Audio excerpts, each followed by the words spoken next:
सलामुअलैकुम students, उम्मीद करता हूँ आप लोग खैरियत से होंगे। हाजिर हूँ मैं इंग्लिश सेंटर से। तो स्टूडेंट, आज जो है हमारी एक्सरसाइज 7.3 है। ठीक है, 7.3 जो है ये चैप्टर नंबर 7 की आखिरी एक्सरसाइज है और चैप्टर जो है हमारा linear graphs and their applications. तो ग्राफ को जो है हमने बहुत अच्छी तरीके से स्टडी किया, आपका फीडबैक भी बहुत अच्छा रहा। तो आज जो है इस एक्सरसाइज को इंशाल्लाह पूरा कंप्लीट कराने की कोशिश करूंगा इसी वीडियो में। तो यहाँ पर मैं ग्रुप के बारे में बता दूं कि बहुत से बच्चे ग्रुप्स के बारे में पूछ रहे थे कि सर ग्रुप की क्या फ़ीस है। तो मैं पहले भी बहुत बार बता चुका हूँ कि 500 फ़ीस है जो साल में सिर्फ एक बार पे करनी है।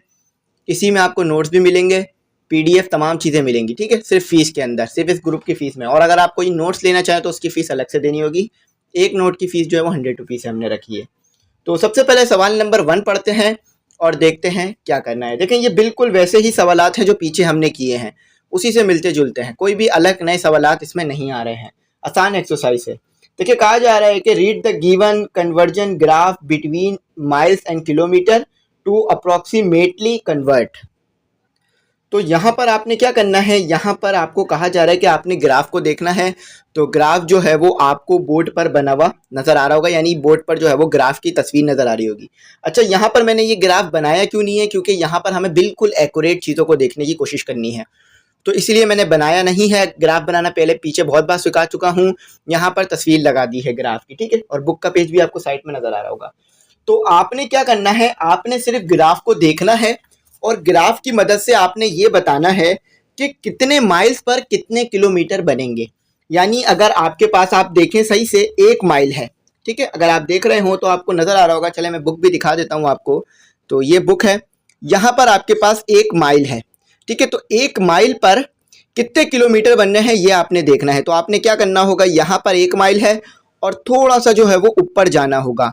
तो ऊपर जब ग्रीन लाइन को टच कर जाएंगे आप, 1 से जब ऊपर जाएंगे और ग्रीन लाइन को टच कर जाएंगे, तो वहां पर जो y की वैल्यू आ रही होगी वही हमारे पास किलोमीटर बनेगा, कि यानी 1 माइल पर कितने किलोमीटर बन रहा है। तो ऐसी ही आपने तमाम चीज़ें करनी है कि यहाँ पर जैसे कि 1 माइल पर कितने किलोमीटर बन रहा है, इसे एक बार और देखते हैं।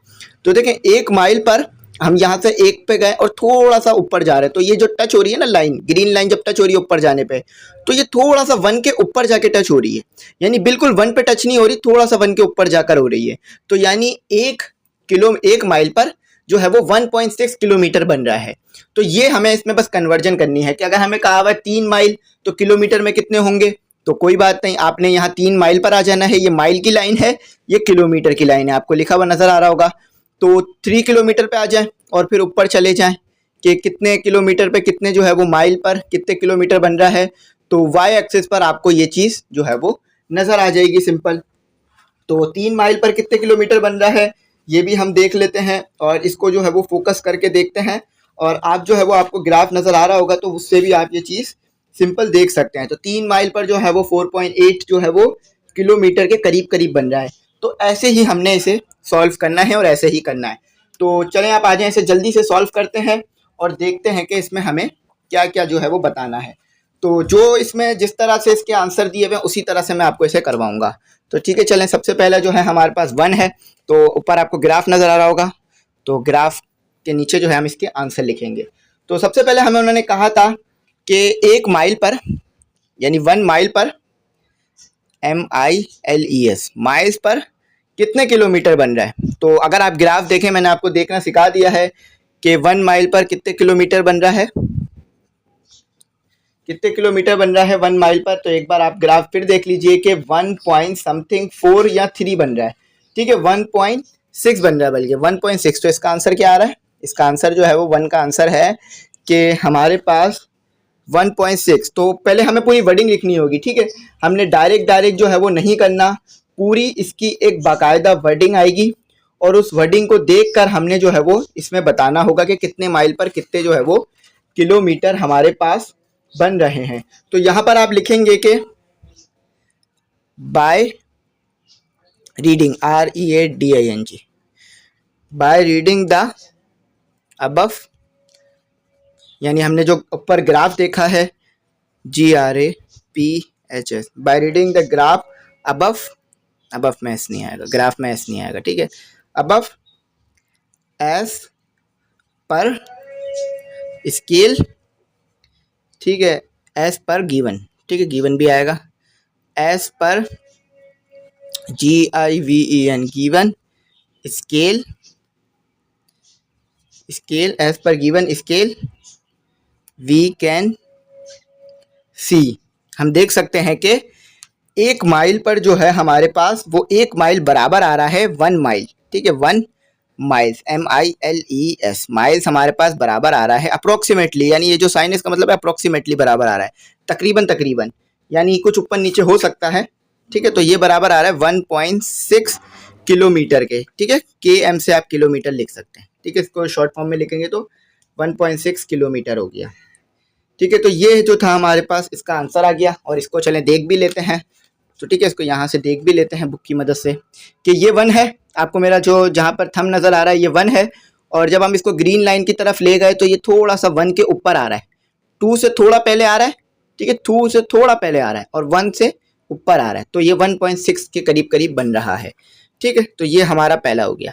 अब अपना सेकंड देखते हैं, इसको रिमूव कर देते हैं। तो ये जो आंसर है ना, ये जो वर्डिंग है, by reading the above graph as per given scale we can see, यानी जो हमें ऊपर ग्राफ दिया हुआ है और उसमें जो स्केल बनाया उसके मुताबिक 1 माइल्स जो है वो 1.6 किलोमीटर के तकरीबन तकरीबन आ रहा है।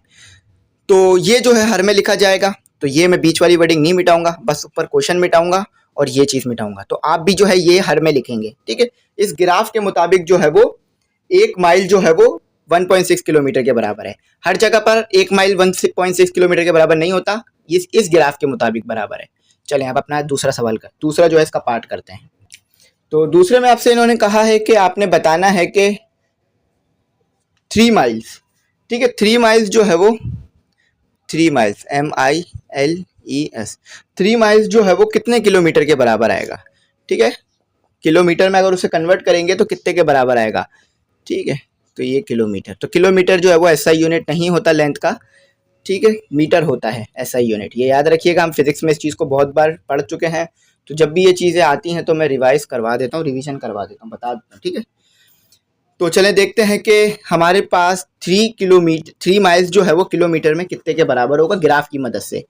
तो यहाँ आ जाएं, ठीक है, इधर देख लीजिए, ये आ रहा 1 2 3, ये 3 है। अब हम ऊपर की तरफ जो है वो मूव करें, तो ऊपर की तरफ जब हमने मूव किया तो ये जो है वो 3 माइल्स जो है वो 3 से ज़्यादा आ रहा है। किससे ज़्यादा आ रहा है? 3 से जो है वो हमारे पास ज़्यादा आ रहा है। तो किलोमीटर में ये कितना आएगा हमने जो है ये बताना है। सिंपल, हमने किलोमीटर में कितना आएगा हमने ये बताना है। तो इसको एक बार जो है वो और देखते हैं सही से। तो ये रहा हमारे पास 3 माइल, और ऊपर की तरफ हम गए तो ये 4, बल्कि 4 से भी बड़ा ऊपर आ रहा है। ये यहाँ पर अगर हम टच करें तो ये 4.6 की तरफ आ रहा है, ठीक है, तकरीबन करीब करीब आ रहा है। तो 4.6 जो है, बल्कि 4.8 लिखेंगे, थोड़ा सा और ज़्यादा लिखेंगे क्योंकि पीछे में ज़्यादा दिया हुआ है। तो ये 4.8 के बराबर आ रहा है। तो 3 माइल्स जो है वो आ रहा है, 3 माइल्स MILES 3 माइल्स हमारे पास अप्रोक्सीमेटली बराबर बराबर आ रहा है, ठीक है, 4.8 माइल्स के MILES माइल्स के, ठीक है। तो ये दूसरे का आंसर था। ग्राफ देखना है और बताना है कि कितने माइल्स कितने के बराबर आ रहे हैं। अच्छा, ये माइल्स नहीं है, किलोमीटर है, KM, ठीक है, KM यानी किलोमीटर। चलें आप अपना अगला सवाल देखते हैं। तो स्टूडेंट अगले सवाल में आपको दिया हुआ है, अब आपने उल्टा बताना है, ठीक है। जो पार्ट 3 है उसमें आपने बताना है कि 2 किलोमीटर जो है वो KI किलोमीटर जो है वो कितने माइल्स के बराबर आ रहा है। तो इसका थोड़ा सा देखने का तरीक़ेकार अलग होगा। तो चलें इसको भी देखते हैं हम, ठीक है, कितने माइल्स के बराबर आ रहा है। तो इसको जो है वो चेक करते हैं हम। तो इसको देखें, कैसे देखेंगे, मैं इधर आपको दिखाता हूँ कि 2 किलोमीटर बोला है ना, इधर आ जाइए, 2 किलोमीटर पे उंगली रख लीजिए। अच्छा, अब इसको ग्रीन लाइन पे लाके टच कर दीजिए। तो अगर आप ग्रीन लाइन पे लाके टच कर रहे हैं तो आप देख सकते हैं, करीब और ले आऊँ मैं, तो आप देख सकते हैं कि ये जो है वो तकरीबन तकरीबन कम बराबर बराबर 1.2 पर आके टच कर रहा है। यानी ये 1 पर टच नहीं कर रहा, डायरेक्ट 1.2 से थोड़ा आगे आके टच कर रहा है। तो 2 किलोमीटर जो है, यानी 2 किलोमीटर जो है वो आ रहा है 1.2 माइल्स के तकरीबन तकरीबन बराबर। अच्छा, अगर आप 1.1 लिख दें या 1.3 लिख दें तो भी चल जाएगा, कटेगा नहीं, क्योंकि इसमें तकरीबन तकरीबन हमने देखना है कि कितने के बराबर आ रहा है, यानी अप्रोक्सीमेटली। इसमें बिल्कुल सेम वैल्यू हमारे पास नहीं आ सकती, ठीक है, तो इसलिए ये साइन भी इसका लगा हुआ है। तो यहाँ पर ये हमने लिख लिया। अब अपना चौथा देखते हैं। तो देखें चौथे में आपसे क्या कहा जा रहा है कि 8 किलोमीटर, ठीक है, चौथे में आपसे कहा जा रहा है कि 8 किलोमीटर देख के बताएं कि कितने माइल्स के बराबर आ रहा है। किलोमीटर, ठीक है, किलोमीटर्स। तो ये कितने माइल्स के जो है वो बराबर आएगा। तो ये आपने सिंपल देखना है और इसको जो है वो फिर आपने बताना है। तो चलें यहाँ इसमें जो है हम देखते हैं कि ये कितने जो है वो माइल्स के बराबर आएगा। चलें यहाँ आ जाए। तो कितने 8 किलोमीटर है ना, 8 किलोमीटर की लाइन कहाँ है, 1, मैं थोड़ा और करीब कर देता हूँ, 1 2 3 4 5 6 7 8।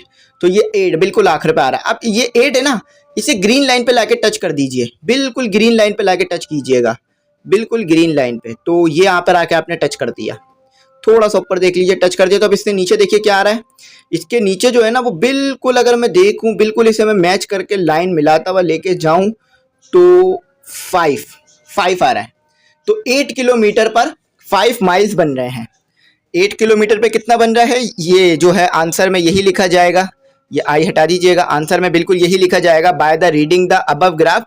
यानी हमने जो अबव ग्राफ, ऊपर जो ग्राफ दिया हुआ है उसको देखा है और उसमें जो स्केल दिया हुआ है उसकी मदद से पता चल रहा है। और हम ये देख सकते हैं कि हमारे पास जो 8 किलोमीटर है वो तकरीबन यानी अप्रॉक्सीमेटली जो है वो, किलोमीटर भी लिख लीजिए, यूनिट लिखना बहुत लाजिम होता है। अब 8 है, पता नहीं चल रहा है कि ये माइल है या किलोमीटर है।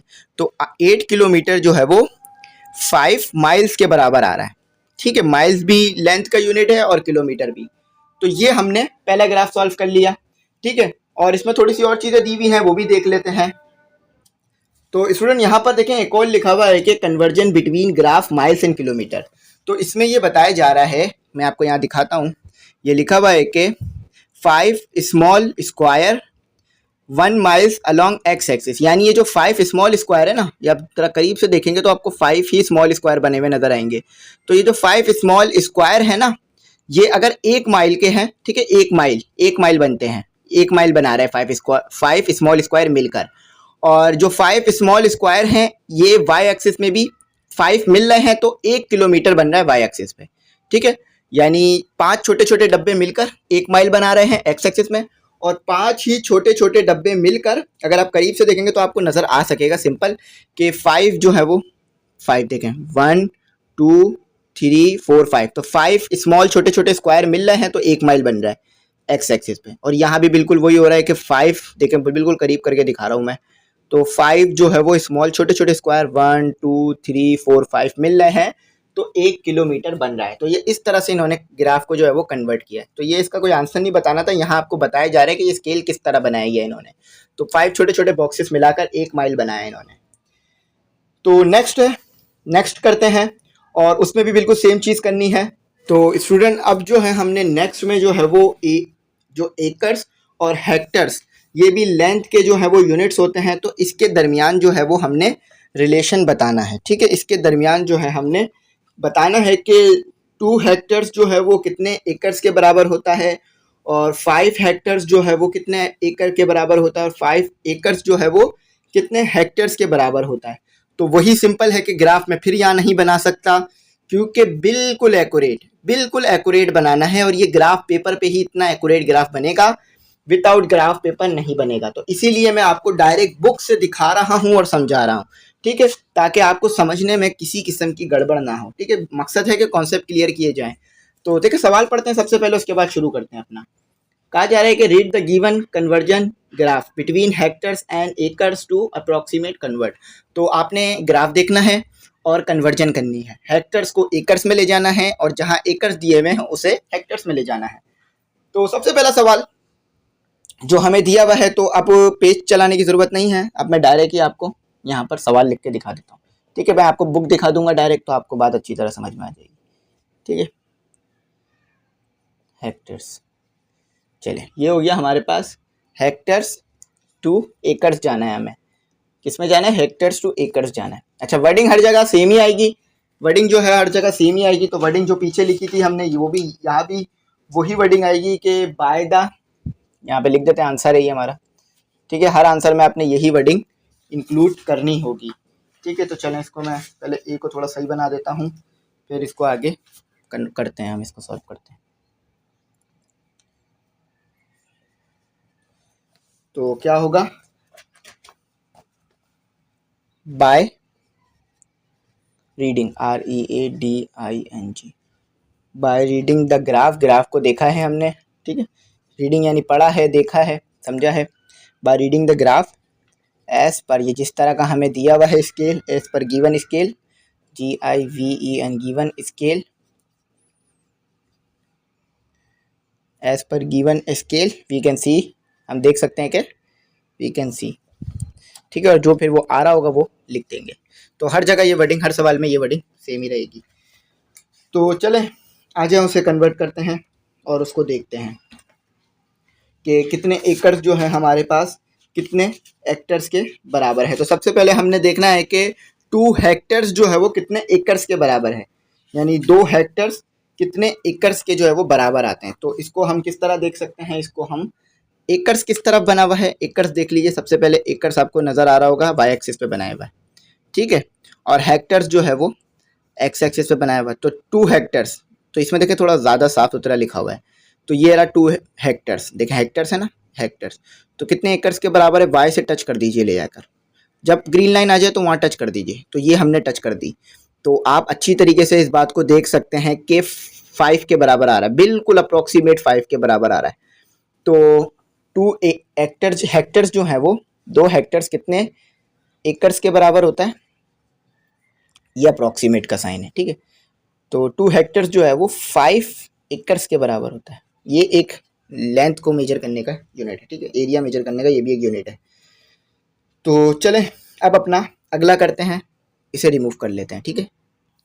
तो अगले सवाल में आपसे कहा है कि 5 हेक्टर्स कितने एकड़ के बराबर आता है। तो कोई मसला नहीं है, हम वो भी देखकर बता लेंगे ग्राफ से कि कितने के बराबर आता है। तो 5 हेक्टर्स है,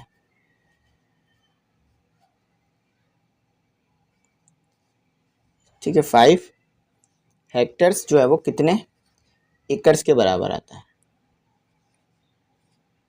तो मुख्तलिफ सिस्टम में यूनिट्स जो है वो मुख्तलिफ होते हैं चीज़ों के, ठीक है। तो चले आज देखते हैं कि 5 हेक्टर्स जो है वो हमारे पास कितने एकर्स के बराबर आता है। अच्छा, यहाँ 5 नहीं लिखा, 5 यहाँ इंक्लूड कर लीजिएगा, क्योंकि 5 ही तो पता करना है हमने, तो 5 इंक्लूड करिएगा इधर, ठीक है। तो 5 देखते हैं कि 5 हेक्टर्स हमारे पास कितने एकर्स के बराबर आ रहा है। तो चले यहाँ देखते हैं, ये रहा 5, ठीक है, बिल्कुल मैं आपके करीब ले आता हूँ ग्राफ को, ठीक है, ये रहा 5। तो बिल्कुल वाई की लाइन को टच कर दीजिए ले आके, जब ग्रीन लाइन आ जाओ तो उधर रोक दीजिएगा। तो आप देख सकते हैं कि ये जो थोड़ी सी डार्क लाइन दिख रही है ना आपको, उसके नीचे वाली लाइन है, ठीक है, बिल्कुल इसको मिला दिया तो 12, ये 12, ठीक है। 5 हेक्टर्स जो है, इसको थोड़ा सा मैं आपके लिए साफ सुथरा बना देता हूँ।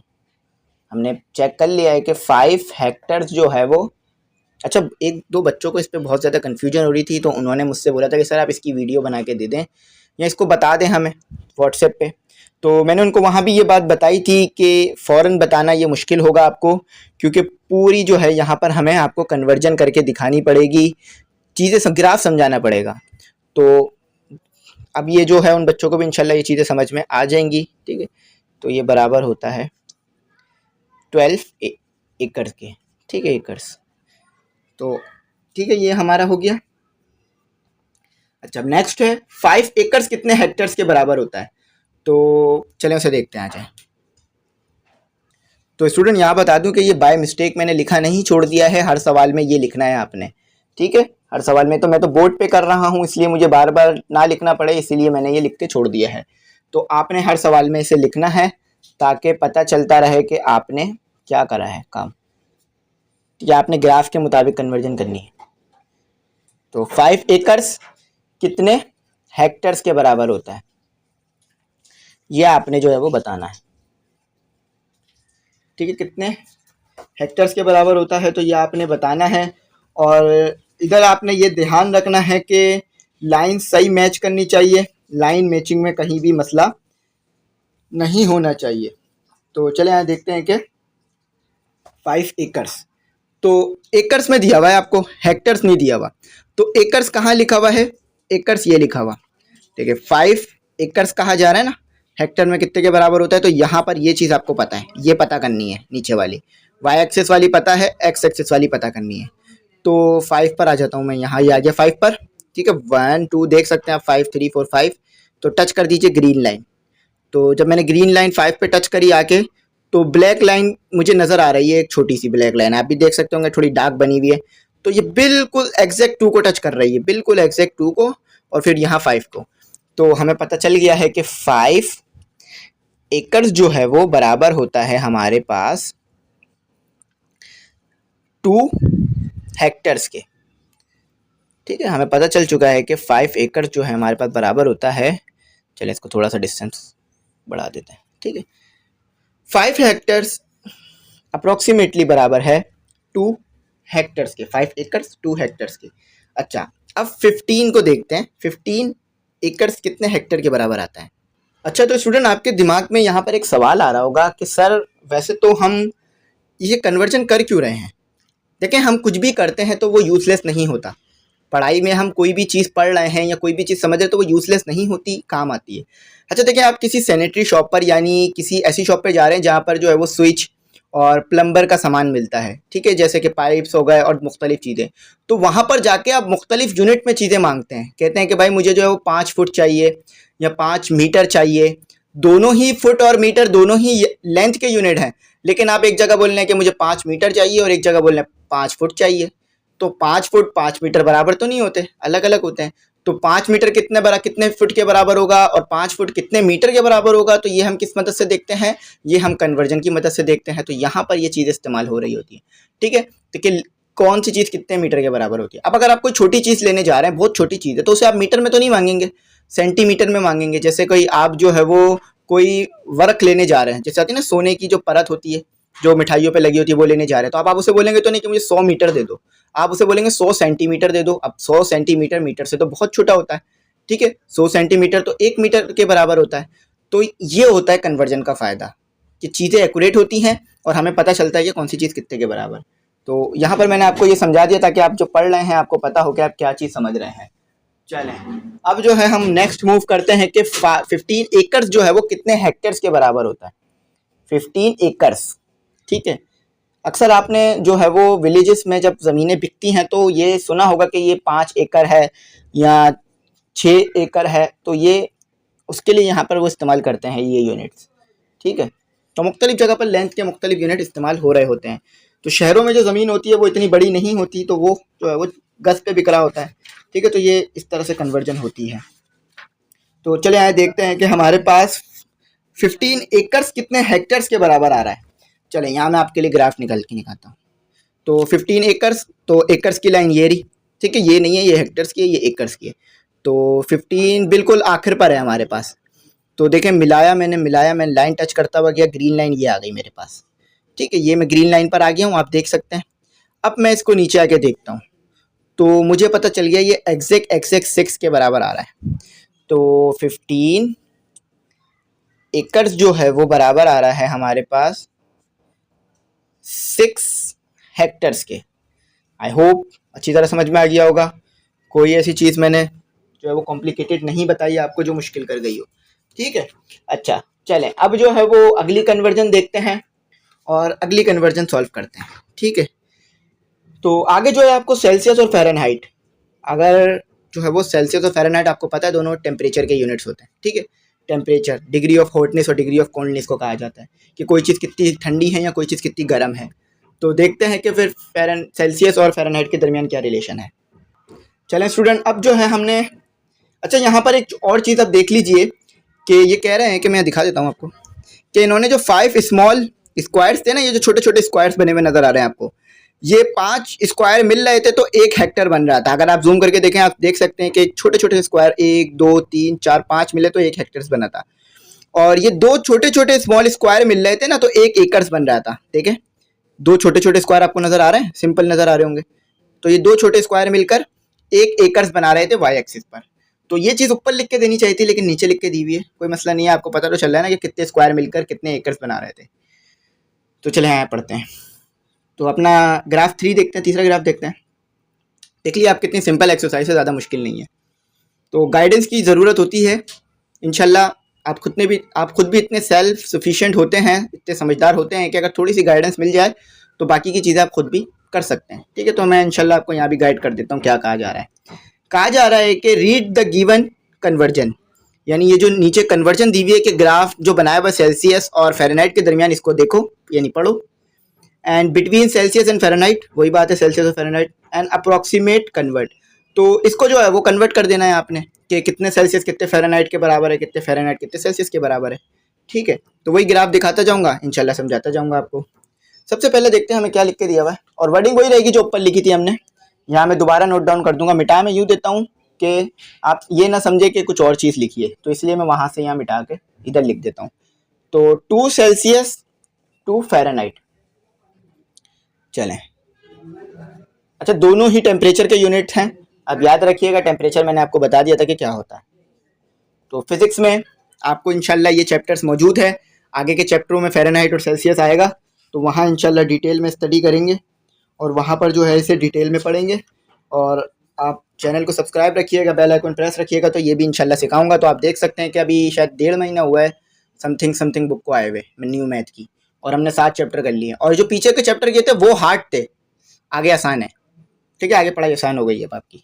चले, तो आंसर ये लिखते हैं यहाँ पर, बाय रीडिंग, यानी ग्राफ को रीड करा जब हमने ग्राफ को रीड करा, ग्राफ को रीडिंग करने के जरिए से, द अबव ABOVE, अबव यानी जो ग्राफ है, ऊपर जो ग्राफ दिया हुआ है हमें, ग्राफ एज पर, जिस तरह उसमें स्केल बनाया हुआ है, एज पर जिस तरह का स्केल दिया हुआ है उसमें, as per given scale, we can, हम देख सकते हैं कि वी कैन सी, हम देख सकते हैं, अब क्या देख सकते हैं कि कितने सेल्सियस कितने फ़ारेनहाइट के बराबर है। तो ये चीज़ आप जब भी देख सकेंगे जब मैं आपको ग्राफ देखकर इसमें समझाऊंगा कि कितने फ़ारेनहाइट वाकई कितने सेल्सियस की जो है वो बराबर आ रहा है। तो चले देखते हैं कि 2 फ़ारेनहाइट कितने सेल्सियस के बराबर है। ये रहा फ़ारेनहाइट। अच्छा, ये जो एक्स एक्सिस पे बनाया है ये इन्होंने सेल्सियस बनाया है, और वाई एक्सिस पे जो बनाया है ये फ़ारेनहाइट बनाया। आप स्पेलिंग भी आसानी से रीड कर सकते हैं। ठीक है, चलें इसको थोड़ा सीधा कर देता हूँ। ठीक है, तो सेल्सियस आपके पास 2 है, फ़ारेनहाइट में कितने के बराबर होगा ये देखिए। तो ये मैं ऊपर की तरफ गया, ये मैं थोड़ा उसको और मज़ीद आपके जूम करा देता हूँ इसको। अच्छा, ये जो है ना ये ब्लर है, ये कैमरा का मसला नहीं है, ये बुक में ही ब्लर थोड़ा लिख के दिया हुआ है आपको।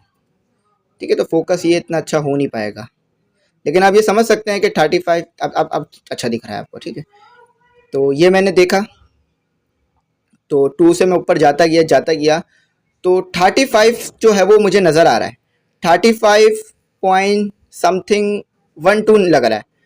ठीक है, 35 समथिंग 1।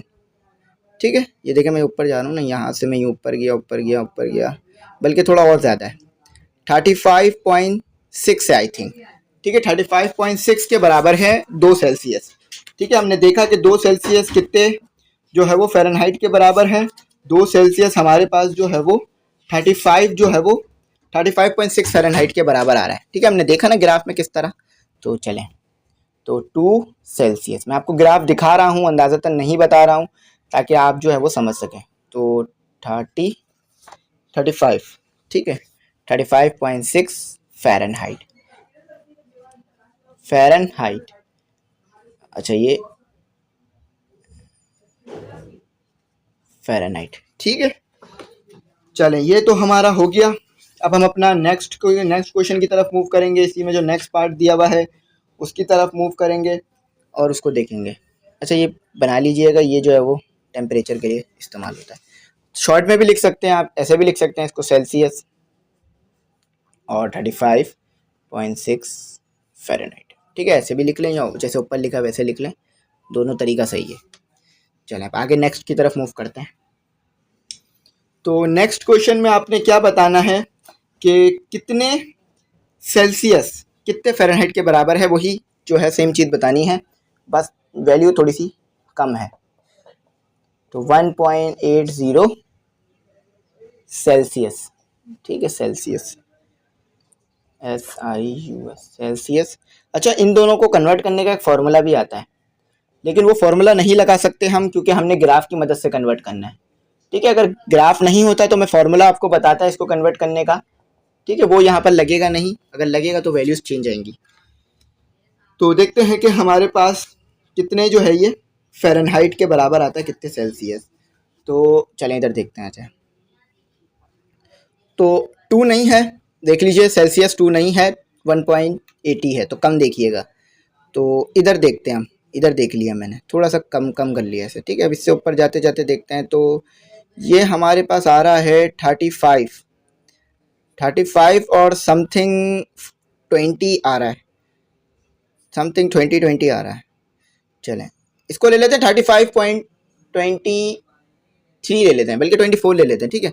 तो देख सकते हैं आप 35 तो आप सिंपल समझ सक रहे हैं कि 35 तो आ रहा है, लेकिन 35 से फिर थोड़ा सा जो ऊपर आ रहा है ना वो बीच में आ रहा है।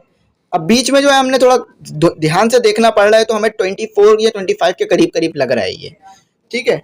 तो 35.25 ले लेते हैं, ठीक है। 35, अब ये बहुत ज़्यादा छोटे लेवल पे जाके देखना पड़ रहा है इसे हमें, ठीक है। तो सी के लिए सेल्सियस, ठीक है, शॉर्ट फॉर्म में ऐसे लिखा जाता है ऐसे प्रीफिक्स में, ठीक है। ये इसका प्रीफिक्स, ये प्रीफिक्स नहीं बल्कि ये इसका जो है सिंबल है, ठीक है। प्रीफिक्स तो दूसरी चीज़ होती है। तो 30, बल्कि सेल्सियस तो हमें दिया हुआ है, सेल्सियस तो हमें कम दिया हुआ है, ठीक है। ये तो ये 35.25 है।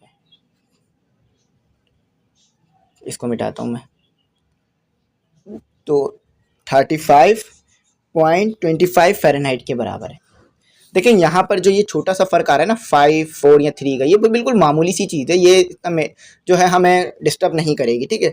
आप चाहें तो 24 भी लिख सकते हैं या 23 भी लिख सकते हैं, क्योंकि ये बहुत ज़्यादा फिर पॉइंट के बाद जा रहे हैं, ग्राफ इतना पीछे जाके देखना बहुत पॉसिबल नहीं रहता, ठीक है। तो अंदाज़तन ये बता रहा जा रहा है।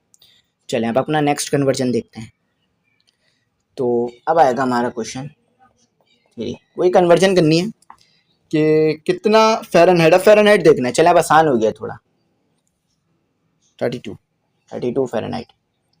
फ़ारेनहाइट ये भी टेम्परेचर का यूनिट है, ठीक है। एक ही चीज़ के 2-3 यूनिट होते हैं। अच्छा, एक सिस्टम में एक ही यूनिट होता है, लेकिन ये फ़ारेनहाइट अलग सिस्टम का यूनिट है और सेल्सियस अलग सिस्टम का यूनिट है। केल्विन में आप ऐसे ही सिस्टम में आप केल्विन लेते हैं टेम्परेचर का यूनिट, ठीक है। तो अगर आपके पास, आप फॉर एग्जाम्पल कि अगर आपको जो है वो कोई सैनिटरी शॉप खुलवा के दे दी जाए, यानी जहाँ पर जो है वो चीज़ें मिलती हैं, पाइप्स और ये नल्स और ये चीज़ें मिलती हैं, नट वट, तो एक दिन आप जो है वो सेम प्राइस पे बेचें, यानी आप जो है ना 1 मीटर लेंथ यानी 1 मीटर पाइप 200 रुपये का बेचें रोज़। लेकिन बस क्या करें कि आप जो है वो 1 मीटर पाइप जो है वो पहले दिन आपने 200 का बेचा, फिर दूसरे दिन जो है आपने 1 मीटर यानी 200 रुपये का जो है वो 1 सेंटीमीटर बेचा। तो जब आप ना 200 रुपये का 1 मीटर बेचेंगे तो उस दिन आपकी दुकान पर ज़्यादा रश होगा, और जब आप 200 रुपये का 1 सेंटीमीटर बेचेंगे ना तो उस दिन आपकी दुकान पे बिल्कुल भी रश नहीं होगा, बल्कि कोई आएगा भी नहीं, और जो आएगा वो बोलेगा कि आप महंगा दे रहे हैं बहुत। क्यों? क्योंकि लेंथ के फ़र्क होने से, यूनिट के फ़र्क होने से प्राइस फ़र्क होता है। एक दिन बेचा 200 रुपये का 1 मीटर और एक दिन बेचा 200 रुपये का 1 सेंटीमीटर, तो दोनों में एक एक ही तो है, लेकिन यूनिट तब्दील है। एक दिन आप ज़्यादा दे रहे होंगे, एक दिन आप कम दे रहे हैं, तो ये जो है वो मुश्किल ये होता है, ठीक है। तो इसीलिए ये यूनिट बड़े इंपॉर्टेंट होते हैं, इसकी इंपॉर्टेंस को समझाने के लिए मैंने आपको ये बात समझाई है, ठीक है, आउट ऑफ द बुक जाकर। चलें अब जो है वो हम अपना अगला देखते हैं कि हमारे पास 32 फ़ारेनहाइट कितने सेल्सियस के बराबर है। तो चलें ग्राफ देखते हैं। तो आई थिंक आप बता सकते हैं ग्राफ को देख कर कि ये जो 32 है ये 0 पे मिल रहा है। आपको थोड़ा सा मैं और करीब ले आऊँ तो आप देख सकते हैं कि 32 ग्रीन लाइन 0 को टच कर रही है। ग्रीन लाइन जहाँ टच हो रही है वहाँ पर अगर हम नीचे जा रहे हैं तो 0 आ रहा है। तो इस ग्राफ के मुताबिक, ठीक है, इस ग्राफ के मुताबिक बोल रहा हूँ कि 32 एफ जो है वो फ़ारेनहाइट को डिनोट कर रहा है। फ़ारेनहाइट बराबर होता है 0 डिग्री सेल्सियस। अच्छा, अब आप बोलेंगे कि सर इधर ऐसा कैसे हो सकता है कि ये तो टेम्परेचर तो है लेकिन इसमें क्यों 0 आ रहा है। तो हो सकता है कि ये बड़ा यूनिट हो, ये छोटा यूनिट हो। टेम्परेचर तो रहेगा लेकिन ये इतना छोटा यूनिट है, ये इतना बड़ा यूनिट है कि इसमें ये टेम्परेचर माना ही नहीं जाता, ठीक है। चलें अब आखिरी करते हैं इसी का, इस ग्राफ का आखिरी सवाल। चलें अब दोबारा फ़ारेनहाइट से सेल्सियस में ले जाना है, लेकिन आपके पास फ़ारेनहाइट क्या है वो देख लेते हैं। आपके पास जो फ़ारेनहाइट है वो है 36 और 0.4, तो थोड़ा सा यहाँ पर आपने पॉइंट में भी जाना पड़ेगा, ठीक है। डायरेक्ट 36 पे नहीं देखिएगा, नीचे जाके थोड़ा देखिएगा उसे। फ़ारेनहाइट, HEIT, हाई फ़ारेनहाइट कितने सेल्सियस के बराबर होता है ये आपने बताना है। सेल्सियस, ठीक है, सेल्सियस लिखा है ये मैंने।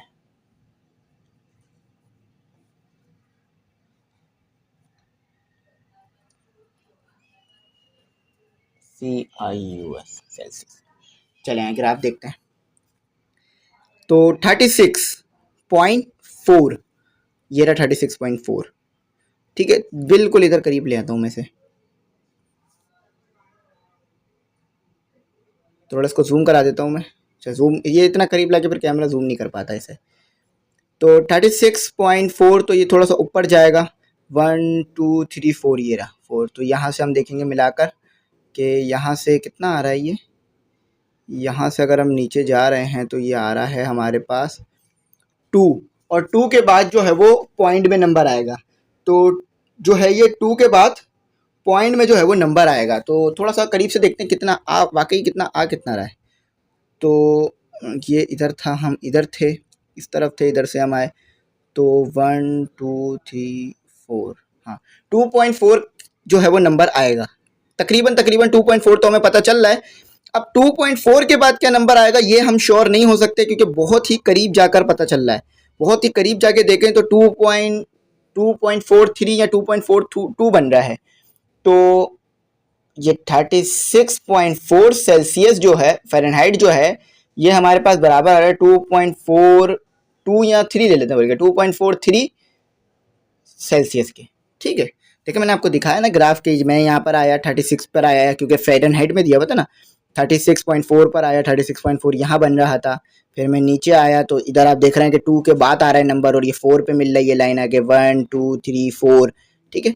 तो यहाँ पर एक और बात की जा रही है कि ये 5 स्मॉल स्क्वायर्स जो है ना, यानी ये छोटे छोटे 5 स्क्वायर्स से मिलकर 1 सेल्सियस बन रहा है। कितने सेल्सियस बन रहा है? 1 सेल्सियस बन रहा है, वो एक्स एक्सिस पे बन रहा है। और वही बात है कि 5 छोटे छोटे स्क्वायर से मिलकर 1 फ़ारेनहाइट बन रहा है, और कहाँ पर बन रहा है? वाई एक्सिस पे बन रहा है। देखिए काउंट करें कि 1 2 3 4 5, ठीक है, आप देख सकते हैं। चलें, आखिरी ग्राफ है जो कि सऊदी रियाल और पाकिस्तानी रुपीस। तो आप ये बात जानते होंगे कि पाकिस्तानी रुपीस जो है वो कम है सऊदी रियाल के मुकाबले में। यानी अगर आज का कन्वर्जन रेट देखें तो शायद 44 या 43 रियाल जो है वो 1 रुपये के बराबर। 1 रुपया जो हमारे 40 रुपये जो है वो पाकिस्तान के 40 रुपये जो है वो पाकिस्तान के 40 रुपये 1 सऊदी रियाल के बराबर है। तो अगर ऐसा हो जाए कि ये उलट हो जाए कि पाकिस्तान का 1 रुपया जो है वो 40 रुपये के बराबर हो जाए, 40 सऊदी रियाल, तो फिर पाकिस्तान बहुत ज़्यादा अमीर हो जाएगा, ठीक है। तो पाकिस्तान की रुपीस जो है वो कम है, ठीक है, पैसे कम है पाकिस्तान के दूसरे सऊदी अरब के मुकाबले में। तो इसे रिमूव करके उस सऊदी रियाल के ऊपर चलते हैं। तो वही सेम बात इधर भी की जा रही है कि student read the given graph. देखें, read the given conversion graph, यानी ये जो कन्वर्ट किया हुआ ग्राफ है इसको देखें आप, और बताएं कि Saudi riyal and Pakistani rupees. तो पाकिस्तान में जो पैसों के नाम है, यानी जो पैसे का यूनिट है वो क्या है? रुपीस। और सऊदी रियाल में जो यूनिट है वो क्या है? सऊदी रियाल में जो यूनिट है वो है सऊदी रियाल ही लिखा जाता है बल्कि, ठीक है। तो अप्रोक्सीमेटली कन्वर्ट, तो ये बताना है कि 3 सऊदी रियाल कितने पाकिस्तानी रुपए के बराबर होंगे, और कितने पाकिस्तानी रुपए जो है वो सऊदी रियाल के बराबर होंगे। अच्छा, अगर मैं आपको बोलूं कि मैं आपको $1 दे रहा हूँ, मैं आपको 1 रुपया दे रहा हूँ और आप मुझे $1 वापस कर दो, तो आप बोलोगे ठीक है सर, आप 1 रुपया देकर 1 रुपया तो मांग रहे हैं। लेकिन मैं 1 रुपया देकर 1 रुपया नहीं मांग रहा, मैं 1 रुपया देकर आपसे $1 मांग रहा हूँ। तो $1 महंगा है 1 रुपये के बहुत मुकाबले में। 1 रुपया सस्ता है, $1 महंगा है, ठीक है। तो यहाँ पर हमने क्या करना है? सऊदी रियाल पे बात करनी है, डॉलर पे बात नहीं करनी, ठीक है। तो बहुत से ऐसे लोग हैं जो सऊदी अरब से पैसे भेजते हैं, अगर वो यहाँ पर 40 रुपये भेजें तो यहाँ आकर वो ज़्यादा बन जाते हैं। क्यों? क्योंकि पाकिस्तानी रुपए सस्ते हैं सऊदी रियाल के मुकाबले में। और ये दुनिया की इकोनॉमी पे डिपेंड करता है, जिस मुल्क की इकोनॉमी जितनी अच्छी होगी उसके पैसे उतने ही ज़्यादा महंगे होंगे, ठीक है, उसके पैसे के प्राइस उतने ही ज़्यादा महंगे होंगे हमारे पैसे के मुकाबले में। और अगर तमाम मुल्कों के पैसे सेम हो जाए, आपका दिमाग में ख्याल आ रहा होगा सर तमाम मुल्कों के पैसे सेम हो जाए तो ज़्यादा अच्छा नहीं हो जाएगा, आसानी हो जाएगी, तो इससे नुकसान हो जाएगा कि फिर जो गरीब मुल्क वाले हैं वो भी अमीर बन जाएंगे, क्योंकि फिर वो 100 रुपये में उतना ही सामान खरीद सकते हैं जितने 100 रियाल में खरीद पाएंगे। तो ये फिर उन अमीर मुल्कों को नुकसान होगा, तो इसीलिए ये रेट रखे जाते हैं।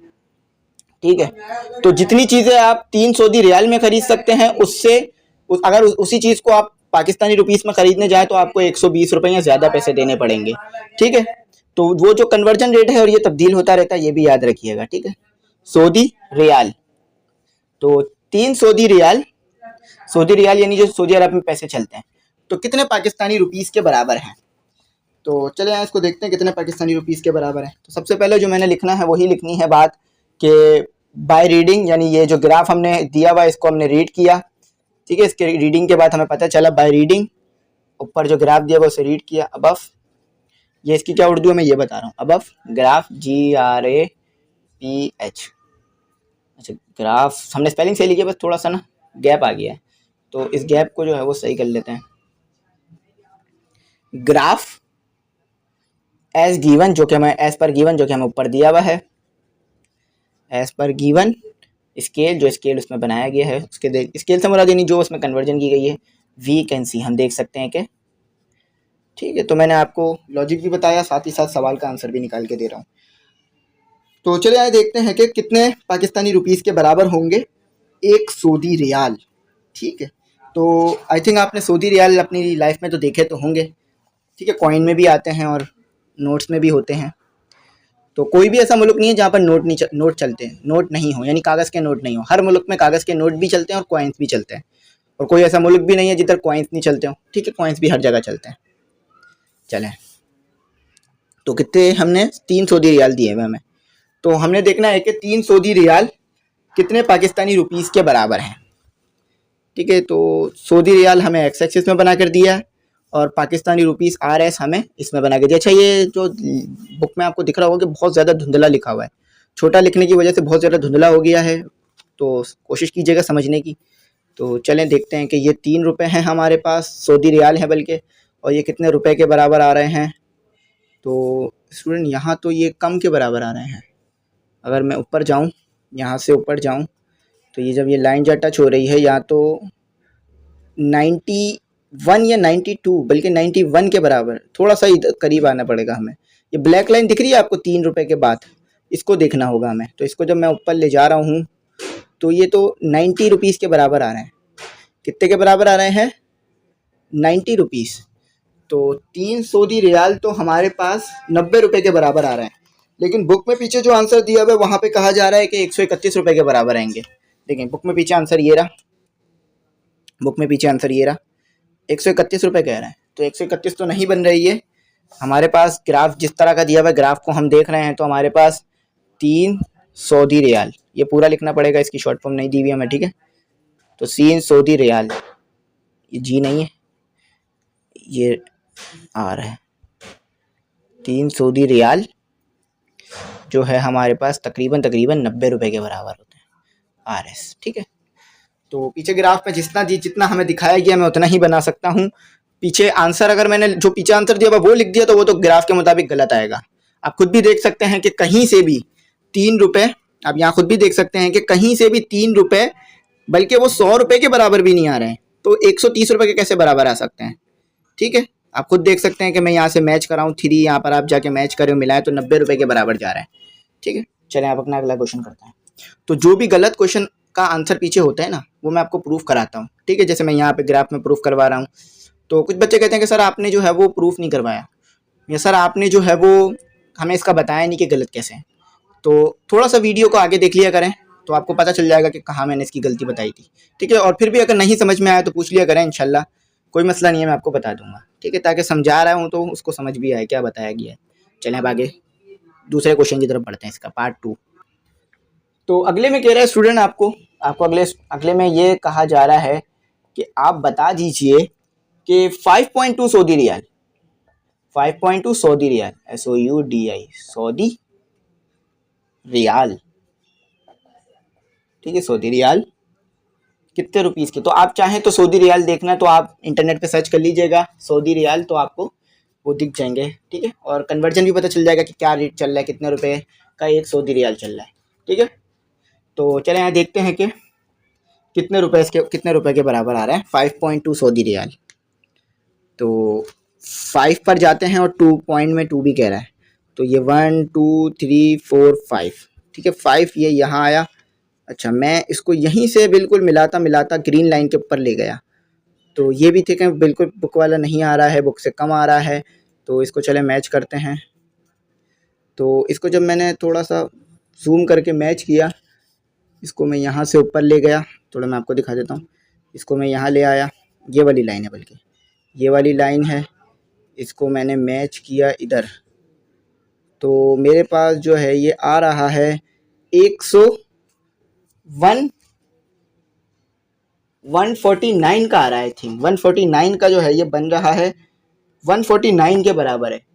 5.2 सऊदी रियाल जो है हमारे पास वो 150 बल्कि 150 के बराबर है। देखिए मैं फिर दिखाता हूँ आपको, चले देखिए बहुत छोटा छोटा है ना, तो मुझे भी थोड़ा सा इसमें जो है वो कॉम्प्लिकेशन हो रही है देखने में, क्योंकि बहुत छोटी छोटी कन्वर्जन है कि 1 2 ले लिया मैंने इधर, दूसरी लाइन को मैं लेकर गया ऊपर, तो दूसरी लाइन को जब मैं ऊपर लेकर गया तो मैंने इसे चेक किया तो ये 50 रुपये से 150 से भी थोड़ा ज़्यादा आ रहा है। चलिए मैं थोड़ा फिर आपको दिखाता हूँ कि ये है, ये मैं थोड़ा ऊपर ले आया, ये मैं इधर ले आया, तो 155 या 54 के बराबर आ रहा है, तो 155 या 54 के बराबर आ रहा है। ठीक है, आपने देख लिया कि 154 लिख लेते हैं, बल्कि काम करते हैं 154 के जो है ये बराबर आ रहा है 154। पॉइंट में लिखना चाहे तो पॉइंट भी लिख लीजिए कि 5 लिख लेंगे, ठीक है, आर ऐसे। अच्छा, यहाँ पर सऊदी रियाल लिखना पड़ेगा हमें, तो 52 सऊदी रियाल, यानी अगर आप मुझे 52 सऊदी रियाल दोगे तो मैं आपको जो है वो पाकिस्तानी रुपीस में कितने रुपए दूंगा? 154 रुपये, यानी 154 रुपीज़ जो है मैं आपको वापस करूंगा अगर आप मुझे 5.2 सऊदी रियाल देते हो। ठीक है। अच्छा, अब आपके दिमाग में ये बात आएगी कि सर आप ये पॉइंट यानी 0.5 मुझे कैसे देंगे, क्योंकि पाकिस्तान में इतनी छोटी करेंसी तो चलती नहीं है, ये तो 8 अन्ने बनते हैं। 8 अन्ने की तो हमारे दौर में भी शायद थे 8 अन्ने, हाँ हम टॉफ़ियाँ खरीदा करते थे 8 अन्ने की, लेकिन सर आज के दौर में तो 1 रुपये से छोटा सिक्का है ही नहीं हमारे पास, तो आप मुझे 5.0 कहाँ से दोगे, क्योंकि ये मैं आपको 154 रुपीज़ तो दे दूंगा, 5.0 कहाँ से दूंगा आपको, ये तो मेरे पास होंगे ही नहीं, क्योंकि इतने तो पैसे भी नहीं है। तो मैं क्या करूंगा कि जब आप अगली बार मेरे पास दोबारा आओगे ना, तो मैं अगली बार आपको जो है ना, अगली बार दोबारा 0.1 बचेंगे और अभी भी 0.1 बचे तो मैं 1 रुपया दे दूंगा, लेकिन अगर 0.1 नहीं बचे तो मैं ये आपको नहीं दे सकूंगा। लेकिन एक बात बताता हूँ मैं आपको, यहाँ पर आप सुन के जो है थोड़ा सा शौक हो जाएंगे, लेकिन इसका हिसाब अल्लाह ताला के घर होगा, यानी जब हम मरेंगे, जब हमसे हिसाब होगा तो इस 0.5 रुपीज़ का भी मुझसे हिसाब होगा कि आपने ये 0.5 रुपीज़ क्यों वापस नहीं किए, जबकि आपके ऊपर ये थे। पाकिस्तान में सिक्का नहीं है इतना छोटा, आप खुद जानते हैं कि 1 रुपये से कोई छोटा सिक्का पाकिस्तान में नहीं आता, लेकिन अल्लाह ताला हमसे इसका भी हिसाब लेगा कि आपने ये 0.5 रुपीज़ वापस क्यों नहीं किए। इतना ज़्यादा, ये 0.5 तो फिर भी बहुत बड़ा नंबर है, मैं अगर 0.0005 भी बोलूँ ना तो इसका भी हिसाब होगा मुझसे कि आपने ये क्यों वापस नहीं किए, जबकि आपके ऊपर ये था।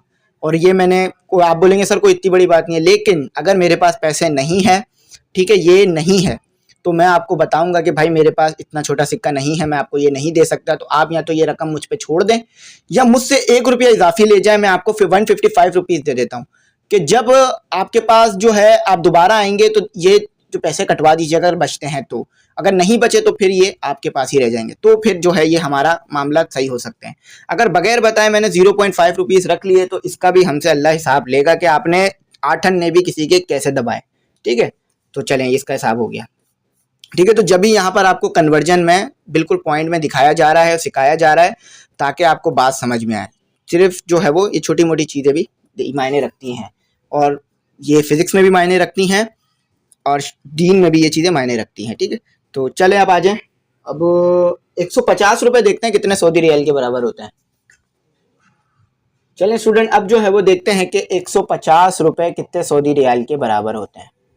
तो 150 रुपये देखते हैं, 150 रुपीज़ और कितने सऊदी रियाल के बराबर आते हैं ये देखते हैं।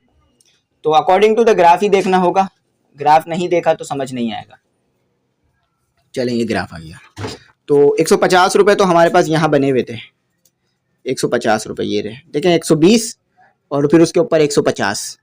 तो इधर मैं आया, इसी मैंने लाइन के ऊपर आया मैं, तो इस लाइन के ऊपर आया, जब मैं इस लाइन पर आकर नीचे आया तो आई थिंक 5 रुपीज़ जो बन रहे हैं और थोड़ा सा ज़्यादा पैसे बन रहे हैं। तो यहाँ मैं आया और इसके मैं नीचे आया तो 5 रुपये बनने में, एक बार 5 रुपये बनने में, एक बार आपको और दिखाता हूँ। चलें, ये मार्कर से लाइन लग गई, ये मैं 150 रुपये पे आया। तो बहुत छोटा है, बहुत ज़्यादा जो है वो ध्यान से देखना है। अगर आप किसी की आई साइड वीक हो तो उसमें तो सर में भी दर्द हो सकता है इतना छोटा देखने पर, ठीक है। लेकिन फिर भी हमें ग्राफ देखना है तो सीखना होगा। तो आप देख सकते हैं कि ये इस लाइन को टच कर रहा है, 105 रुपये के बराबर आ रहा है, ठीक है। 150 रुपये जो है वो तकरीबन ले लेते हैं हम, ठीक है। 150 रुपये जो है वो 5 सऊदी रियाल के बराबर आ रहा है, सऊदी रियाल, ठीक है। 150 रुपये जो है वो 5 सऊदी रियाल के जो है वो हमारे पास बराबर आ रहे हैं, ठीक है स्टूडेंट। तो यहाँ पर हमने कर लिया। अच्छा, अब 58 रुपीज़ कितने सऊदी रियाल के बराबर आएंगे ये बताते हैं, फिर आगे सवाल करते हैं। तो स्टूडेंट यहाँ पर हमारे पास अगला है कि 58 आपने बताने हैं, 58 रुपीज़। तो ये बहुत छोटा हो जाएगा, ठीक है। इसको हम देखते हैं, सऊदी रियाल, YAL, ठीक है, रियाल। चलें, वही अपना काम करते हैं, बुक से देखते हैं, बुक की हेल्प लेते हैं। तो ये रहे 60 रुपीज़, ठीक है। 78 तो आपको ग्राफ में दिए हुए नहीं है, तो 68 रुपीज़ से हमने थोड़ा ऊपर देखना होगा। तो 90 से कम है, 68 से ज़्यादा है। तो यहाँ पर ये जो हमें लाइन दी हुई है ना ब्लैक लाइन के नीचे, चले मैं थोड़ा सा इसके मज़ीद आपके लिए फोकस करता हूँ कि ये जो आपको ब्लैक लाइन दी हुई है ना, इसके नीचे देख लीजिए, इतना देख लीजिए, ये हमारा 78 बन जाएगा यहाँ पर आके। तो ये जब मैं इधर मूव किया तो ये मैं इधर आया, तो ये मैं इसके नीचे आया, ये हमारे पास जो है वो आ रहा है तकरीबन 2.5 ले लीजिए। तो 58 रुपीज़ जो है वो हमारे पास बराबर आ रहे हैं तकरीबन 2.50, 2.65 या 2.56 बोला था ना, 2.56 ही लेते हैं। तो 2.56 सऊदी रियाल के बराबर है, ठीक है। चलें,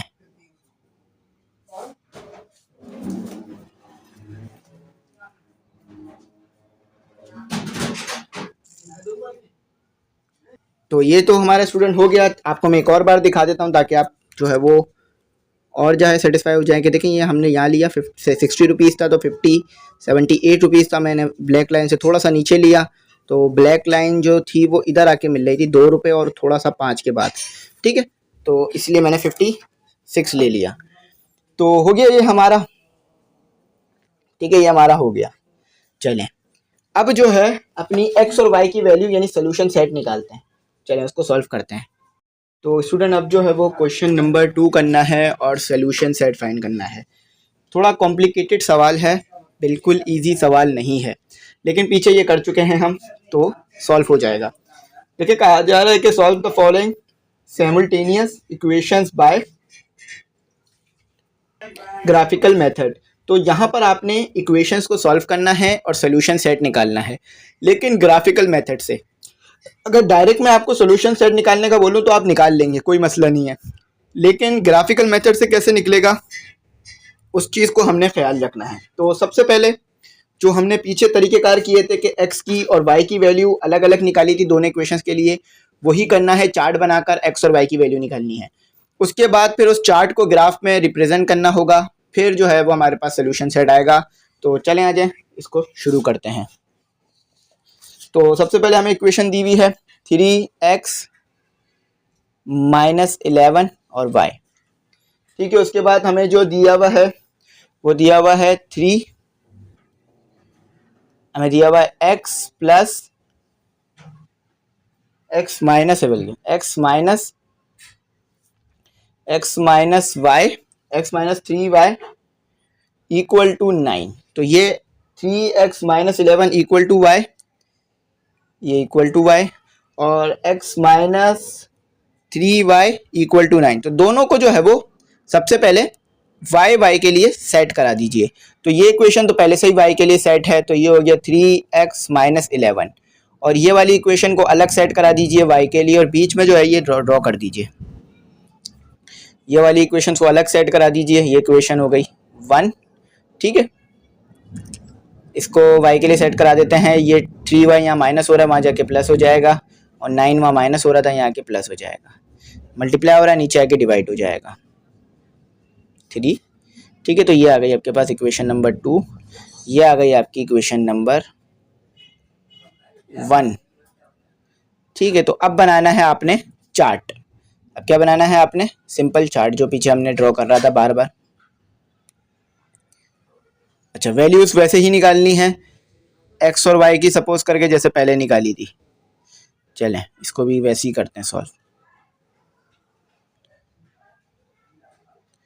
अच्छा, ये जो चार्ट है एक ग्राफ के लिए है, और ये जो चार्ट है दूसरे इक्वेशन के लिए है।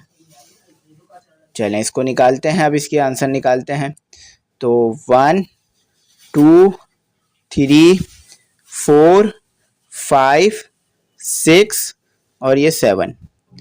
1 2 3 4 5 6 और ये 7। ठीक है, तो यहाँ पर हमने क्या करना पड़ेगा?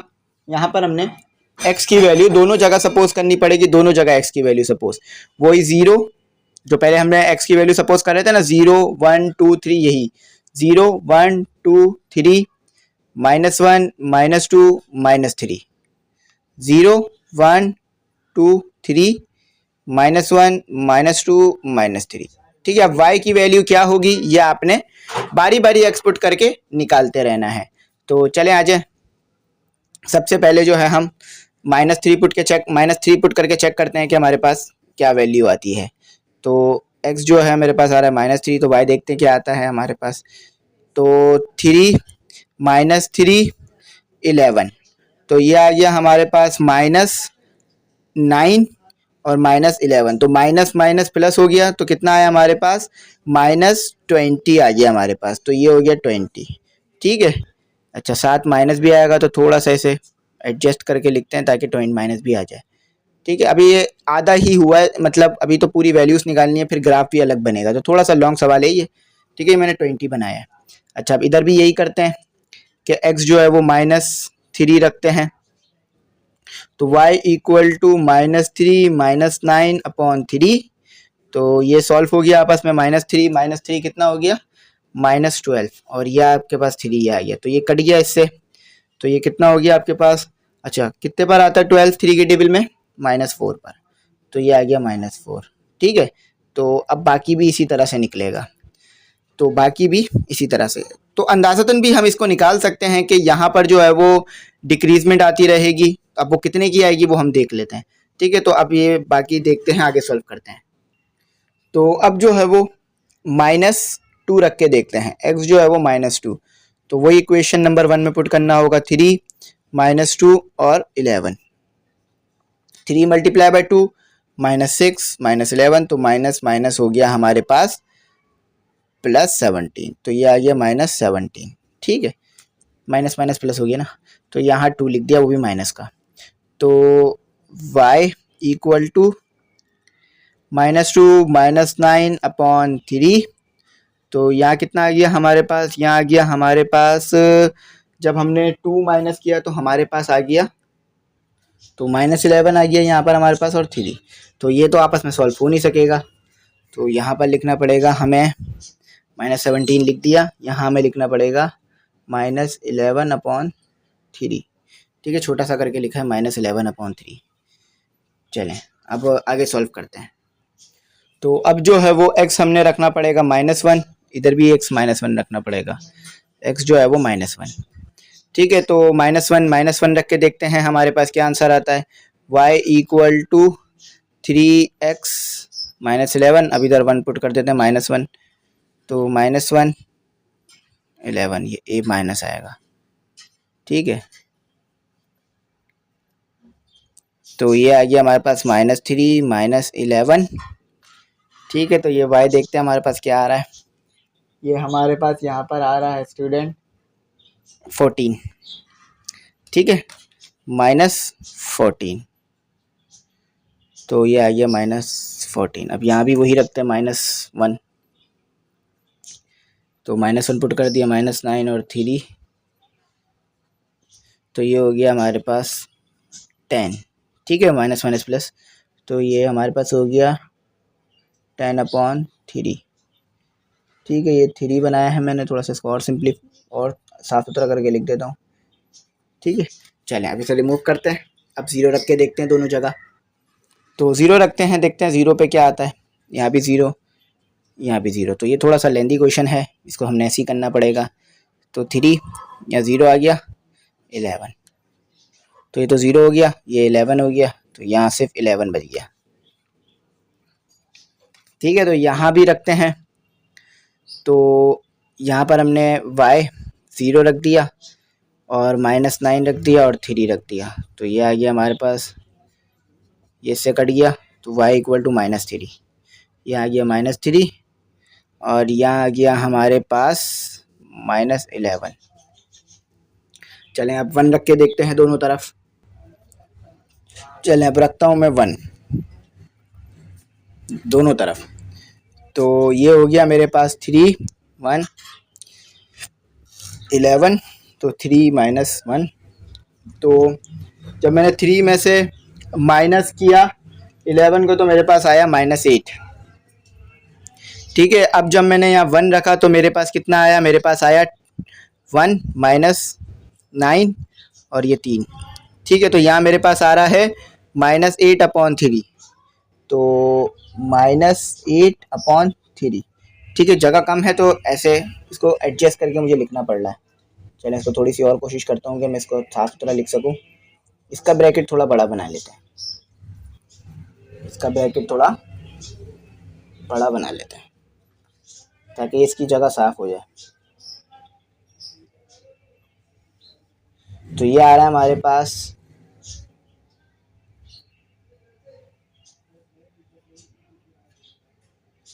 तो इसको थोड़ा सा और साफ करके बनाते हैं।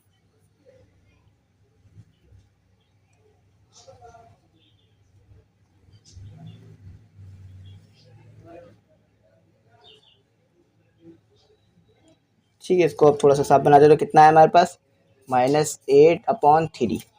ठीक है, तो अब 2 रख के देखते हैं कि 2 रखने पे क्या आएगा और 3 रखने पे क्या आएगा। तो अब 2 रखते हैं, x = 2 रखते हैं। तो देखते हैं y की वैल्यू क्या आएगी। 3 2 11, तो ये 6 हो गया और ये 11 हो गया। तो 6 -11 5 आएगा, -5। ठीक है, -5। अच्छा, अब यहाँ भी यही करना पड़ेगा, y = x, यहाँ भी रखना पड़ेगा 2। तो 2 रख दिया ऊपर इक्वेशन में, इक्वेशन नंबर 2 में और 3। तो ये हमारे पास कितना हो गया, ये हमारे पास वही हो गया 2 - 9 7 हो गया, -7/3। ठीक है, तो -7/3।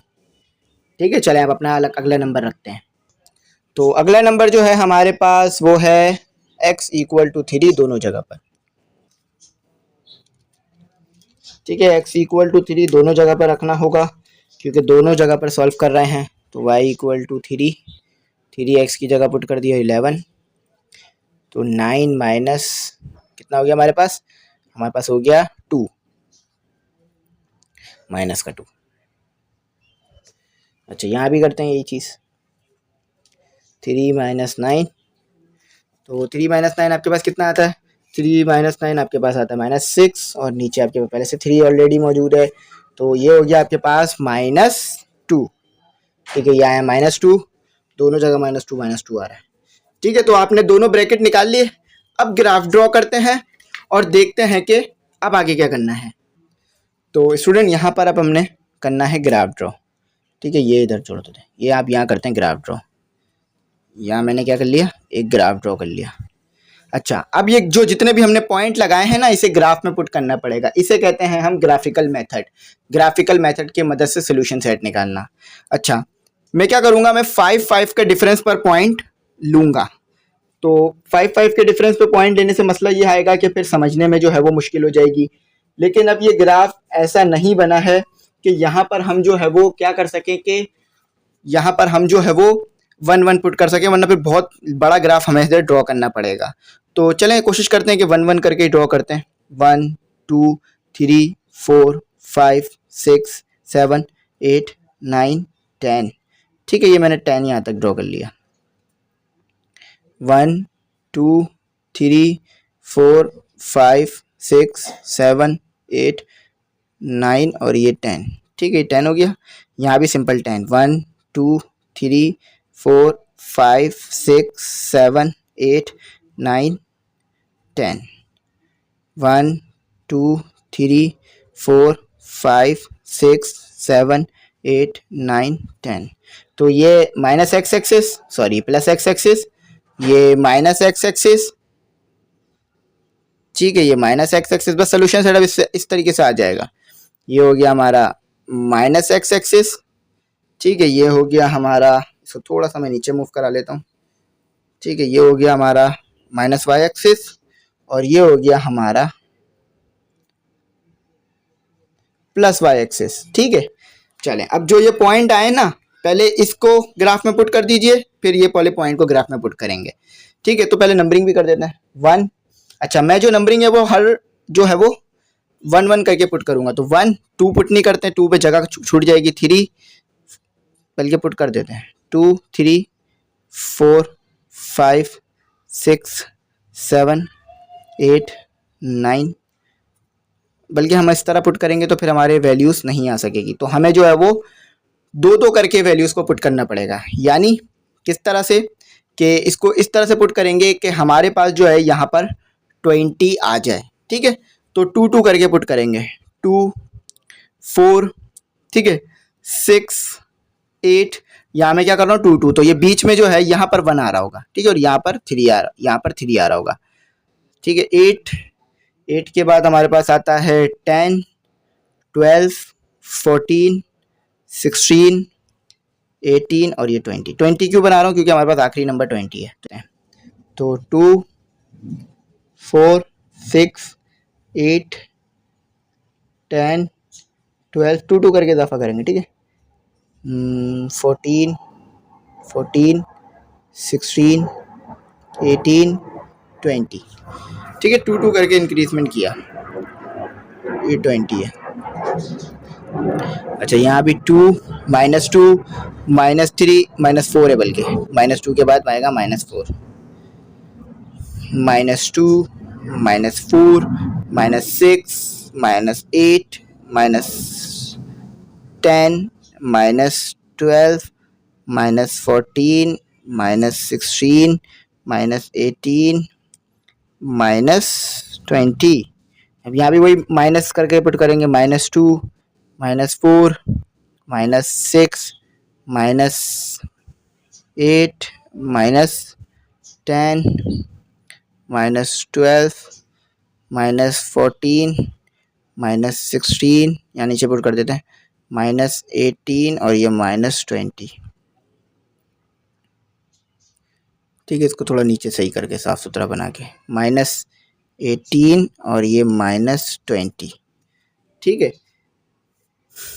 चलें अब इसको देखते हैं कि ये कैसे, हमारे पास इसका आंसर कैसे निकलेगा, ये देखते हैं। अब ये जो पॉइंट आए हैं ये इधर पुट करने होंगे हमने, तो बस पॉइंट बनाऊंगा मैं, वैल्यूज़ पुट नहीं करूंगा, वैल्यूज़ नहीं लिखूंगा। ठीक है, तो सबसे पहले देखते हैं, ये पॉइंट -3 यहाँ पर आएगा और -20 यहाँ पर पुट कर दिया पॉइंट। ठीक है, -2 ये रहा।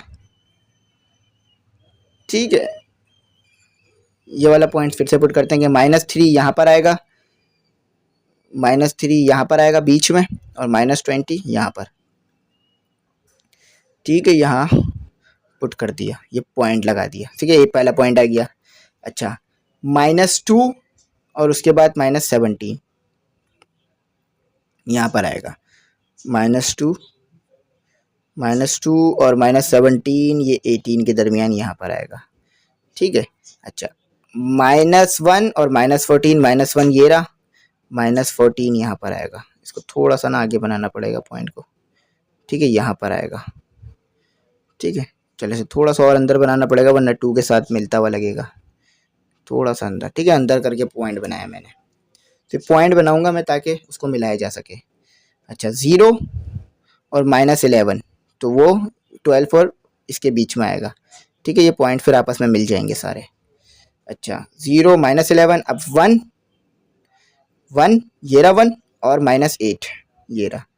x जो है वो 1 है और y जो है -8 है, वो यहाँ पर आ गया। अच्छा, 2 और -5, 2 ये रहा, इसको थोड़ा और अंदर बनाना पड़ेगा। 1 और -8, 2 और -5, 2 ये रहा, -5 यहाँ पर आएगा 5 और 4 के दरमियान।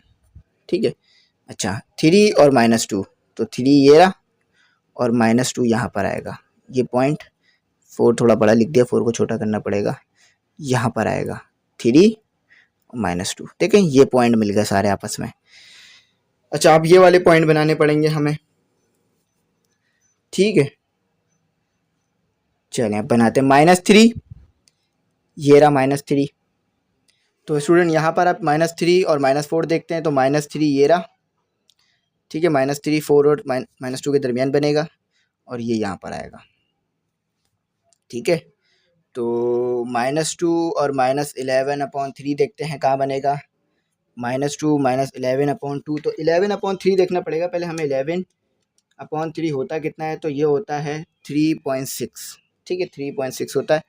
तो -2 ये रहा और -11 ये इधर ही बनेगा। ठीक है, इधर ही बिल्कुल करीब करीब। अच्छा, तो -1 तो ये आ गया हमारे पास, ये रहा पॉइंट। और देखना पड़ेगा फिर 10/3 कहाँ होता है, तो 10/3 ये भी इधर ही बनेगा, थोड़ा सा अंदर करके इधर, क्योंकि ठीक है ये इधर आ गया, ये बिल्कुल यहाँ पर बनेगा। ठीक है, ये वाला पॉइंट। अच्छा, अब -0 और -3 वो भी पॉइंट हमारे पास यहाँ बनेगा, यहाँ बनेगा यहाँ। ठीक है, यहाँ पर बनेगा, क्योंकि हम 0 है, x 0 है और -3 तो ये यहाँ बन जाएगा। अच्छा, अब देखना है हमने 1 और -8/3, तो 8/3 पहले देख लीजिए कितने के बराबर होता है, 2/4 और वो भी माइनस में। तो 1 ये रहा, 1 हमारे पास ये रहा और 2/4, तो 2/3 जो है हमारे पास इधर बनेगा, इधर। ठीक है, इधर टच होगा, यहाँ टच होगा पॉइंट। अच्छा, 2, अब 2 देखना है हमने, 2 ये रहा हमारे पास और -7/3 को उसमें ले लीजिए नंबर में, तो ये अब 2/3 बन रहा है, तो ये पॉइंट भी इधर बनेगा, इधर। ठीक है, बल्कि थोड़ा सा हमने आगे बना दिया, इसको इधर और इसको, इस पॉइंट को इधर बनाना पड़ेगा। अच्छा, अब 3 ये रहा, 3 ये रहा और -2 तो वो इधर। तो ये जो पॉइंट है ये आपस में, ये वाला पॉइंट देखें इस लाइन को टकरा गया, यानी जो ये वाले पॉइंट ड्रॉ किए थे इसमें लाइन ड्रॉ कर दीजिए, तो ये इस तरह से लाइन ड्रॉ हो गई।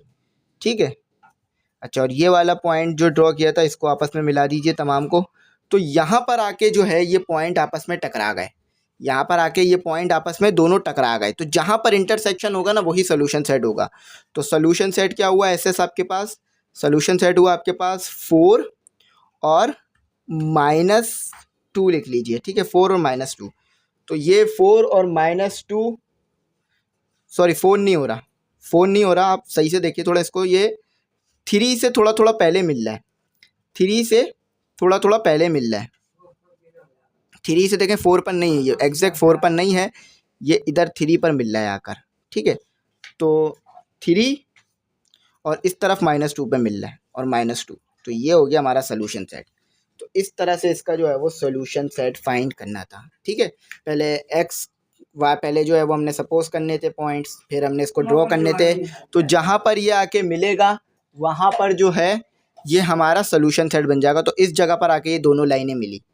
ठीक है, तो उम्मीद करता हूँ ये आपको समझ में आ गया होगा, थोड़ा सा मुश्किल सवाल था, तो इसके आगे के सवाल जो है आप वो बाद में करेंगे इंशाल्लाह। ये वीडियो काफ़ी लंबी हो जाएगी वरना। तो ये मैंने आपको एक सवाल करवा दिया। ठीक है, एक सवाल मैंने आपको समझा दिया। ठीक है, इसके आगे के सवाल भी हम इंशाल्लाह जल्दी सॉल्व करेंगे। तो उम्मीद करता हूँ यहाँ तक समझ में आ गया होगा। बाकी तमाम सवालात भी इसी तरह से होंगे, बिल्कुल सेम प्रोसीजर और बिल्कुल सेम पैटर्न को फॉलो किया जाएगा। उम्मीद करता हूँ यहाँ तक आपको अच्छी तरीके से समझ में आ गया होगा। कुछ नहीं आया हो तो पूछ लीजिएगा, ठीक है। Thanks for watching. अल्लाह हाफिज़। दुआओं में याद रखिएगा।